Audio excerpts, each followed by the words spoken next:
कहा जाता है कि किसी भी नई जगह पर जाओ तो साफ मन से ऊपर वाले को याद करके जाना चाहिए।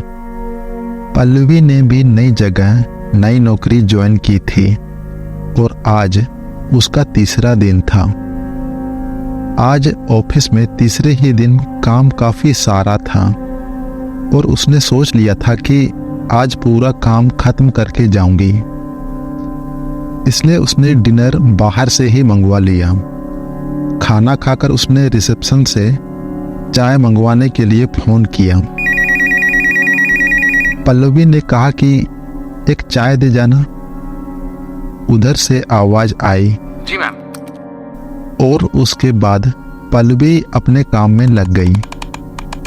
थोड़ी देर बाद दरवाजे पर आवाज आई। पल्लवी बोली, यहीं टेबल पर दे जाइए ना चाय। करीबन 2 मिनट के बाद जब टेबल पर चाय नहीं पहुंची, दरवाजे पर एक बार फिर आवाज आई, अरे चाय यहीं दे दो ना, क्या बार बार अंदर बाहर कर रहे हो। पल्लवी ने पलटकर देखा, वहां कोई भी नहीं था। वो उठी और इधर उधर उसने देखना शुरू किया कि चाय कहाँ रखी है, लेकिन उसे चाय कहीं भी नहीं दिखी।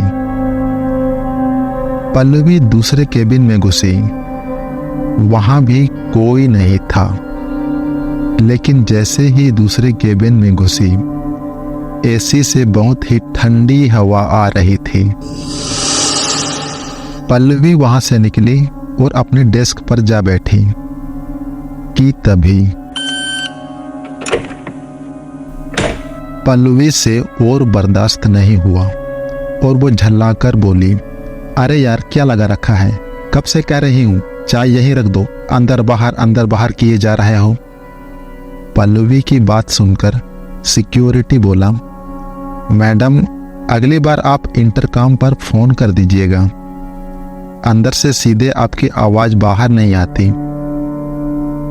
पल्लवी ने गुस्से से कहा, मुझे बेवकूफ समझ रखा है, अभी 15 मिनट पहले इंटरकॉम में ही तो बोली थी। यह सुनकर सिक्योरिटी ने कहा, मैडम मैं तो आधे घंटे पहले खाना खाने गया था। ये दोनों बातचीत कर ही रहे थे कि तभी हाउसकीपिंग वाला चंद्रशेखर वहां आया और सिक्योरिटी को अपनी आंखों से इशारा करते हुए पल्लवी को बोला, मैडम इसको टेबल छोड़ना अलाउड नहीं है, सिवाय खाना खाने जाने के। आज आपका तीसरा दिन है और आप थक गई हैं, बेहतर होगा कि आप घर चले जाइए, यहाँ रात के बाद शहर के रास्ते सेफ नहीं हैं। पल्लवी उनकी आंखों के इशारे देखकर समझ गई थी कि नई जगह नए लोग के बीच बात माननी चाहिए और वह अपने घर के लिए निकल पड़ी।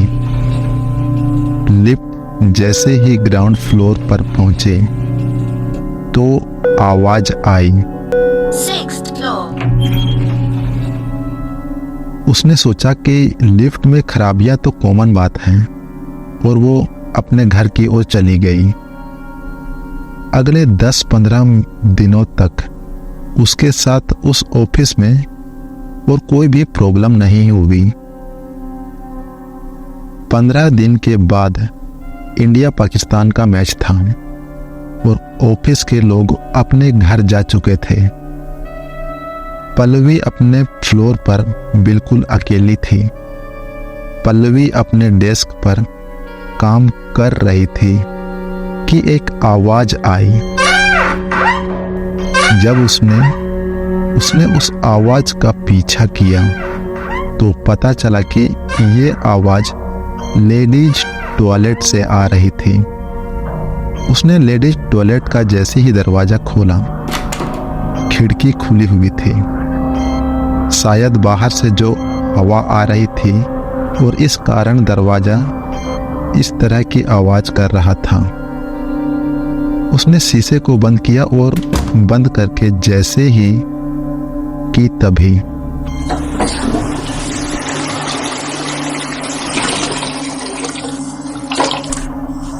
पल्लवी डरे डरे सहमे हुए कदमों के साथ बाथरूम की तरफ गई, लेकिन वहां कोई भी नहीं था।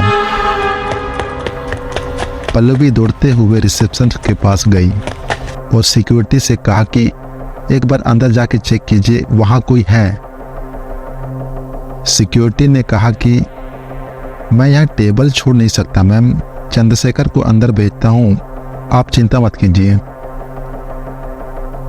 चंद्रशेखर थोड़ी ही देर में अंदर आता है और कहता है, मैडम टेंशन मत लीजिए, हम आ गए हैं, किसी भी चीज़ से अब आपको डरने की ज़रूरत नहीं है, हम यहीं टहल रहे हैं, आप अपना काम आराम से कीजिए। पल्लवी की सांस में सांस आई और उसने दोबारा काम करना शुरू किया।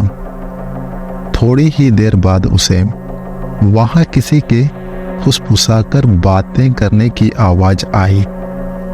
ये आवाज बाथरूम के कोने से आ रही थी। उस तरफ जाकर देखा, चंद्रशेखर वहीं पर था। पल्लवी चिल्लाई कि तुम किससे बात कर रहे हो?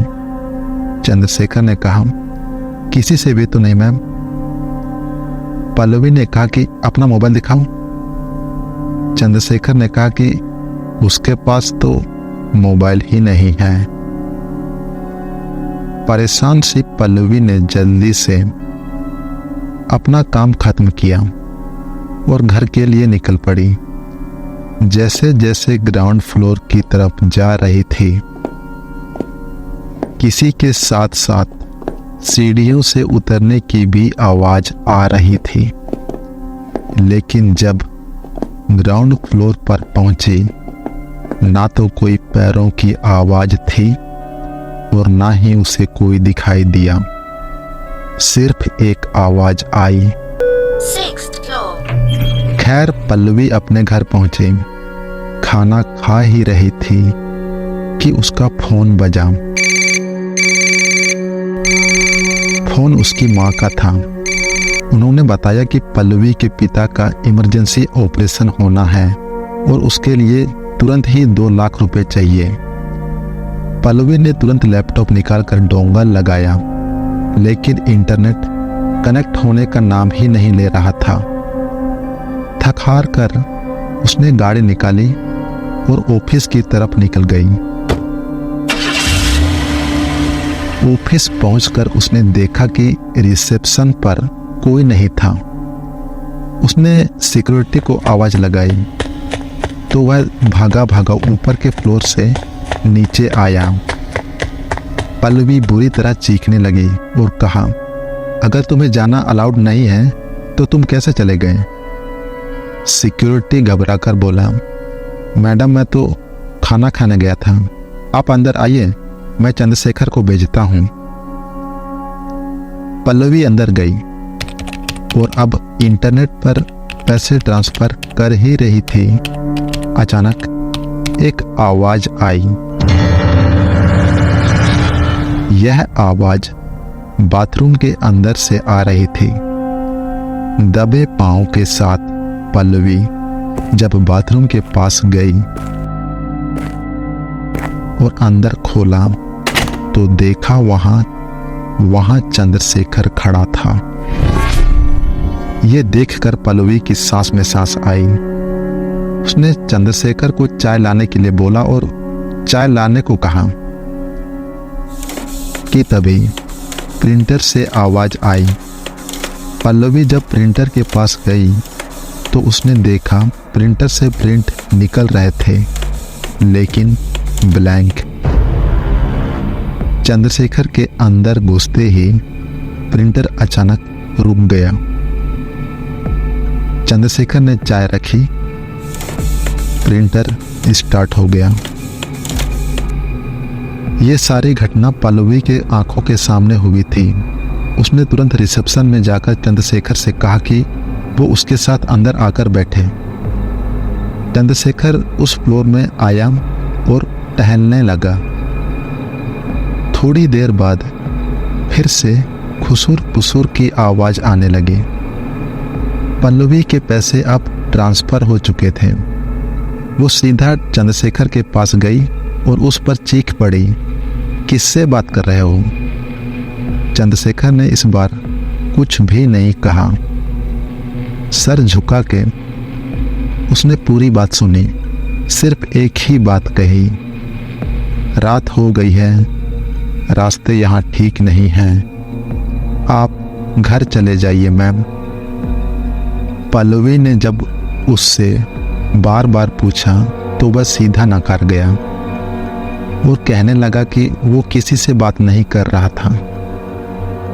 पल्लवी ने अगले ही दिन डिपार्टमेंट में सीसीटीवी फुटेज मंगवाई। उसे देखने पर सारी सच्चाई उसके सामने थी। पल्लवी ने सबके वहां से निकलने का इंतजार किया और सबके निकलने के बाद चंद्रशेखर को बुलाकर सीसीटीवी फुटेज दिखाए और उससे पूछा कि अब सच बताओ तुम, वरना तुम्हारी नौकरी चली जाएगी। चंद्रशेखर मुस्कुराया और बोला, मैडम मेरी नौकरी की आप चिंता ना करें, अपनी सोचें।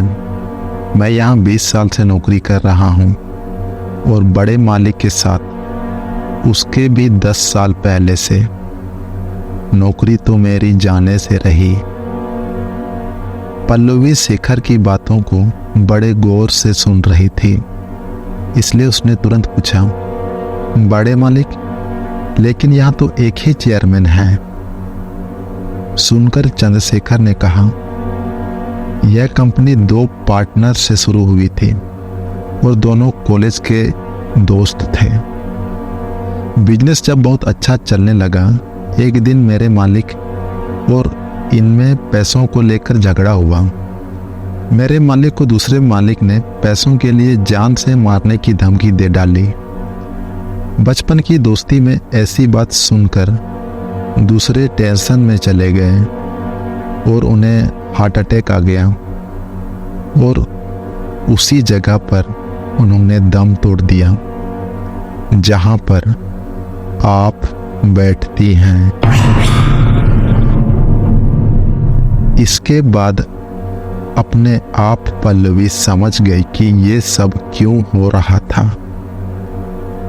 और चंद्रशेखर किससे बातें करता था। अगले दिन सुबह उसने अपना रेजिग्नेशन ईमेल भेज दिया। पल्लवी आज मुंबई में रहती है और उसे किसी के फुसफुसाने की आवाज़ बिल्कुल पसंद नहीं।